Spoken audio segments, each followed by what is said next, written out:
成员国领导人陆续抵达会场，习近平热情迎接。印度总理莫迪、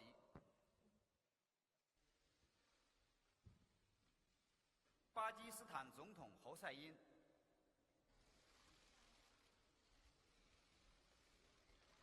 吉尔吉斯斯坦总统热恩别科夫、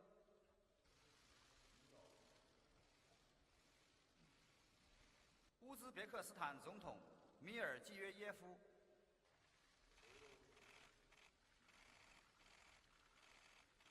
塔吉克斯坦总统拉赫蒙、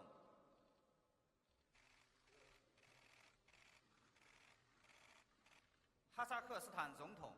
纳扎尔巴耶夫、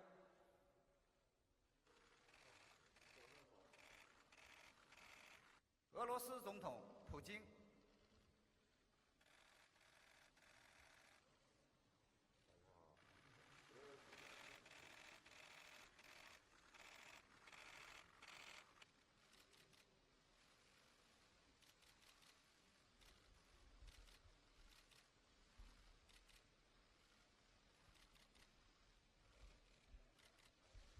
各成员国领导人就上海合作组织发展以及重大国际和地区问题交换意见。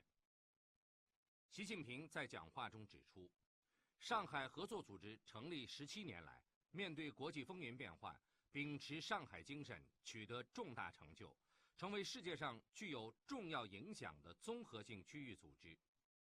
现在，上海合作组织站在新的历史起点上，我们要发扬优良传统，积极应对内外挑战，全面推进各领域合作，推动上海合作组织行稳致远。习近平就上海合作组织发展提出4点建议。第一，弘扬上海精神，加强团结协作。我们要坚持互信、互利、平等、协商，尊重多样文明，谋求共同发展。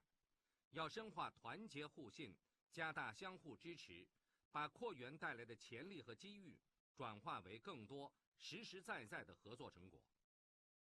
第二，推进安全合作，携手应对挑战。我们要秉持共同、综合、合作、可持续的安全观，统筹应对传统和非传统安全威胁，有效打击三股势力，切实维护地区和平、安全、稳定。第三，深化务实合作，促进共同发展。我们要在产业协调、市场融合、技术交流等方面迈出更大步伐，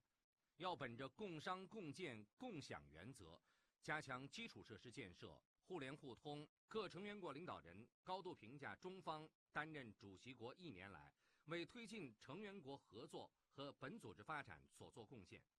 一致认为，本次会议是上海合作组织扩员后举行的首次峰会，具有重大现实和历史意义。新成员国的加入，提升了上海合作组织各领域合作能力。上海合作组织在维护地区安全稳定、促进发展繁荣方面承担的责任也越来越大。新形势下，上海合作组织要坚持弘扬上海精神，继续密切沟通协调，充分抓住机遇，妥善应对挑战，推进经贸、金融、农业、互联互通、人文等全方位合作，坚持打击三股势力，确保本组织持续健康稳定发展。会议决定，2019年上海合作组织峰会在吉尔吉斯斯坦举行。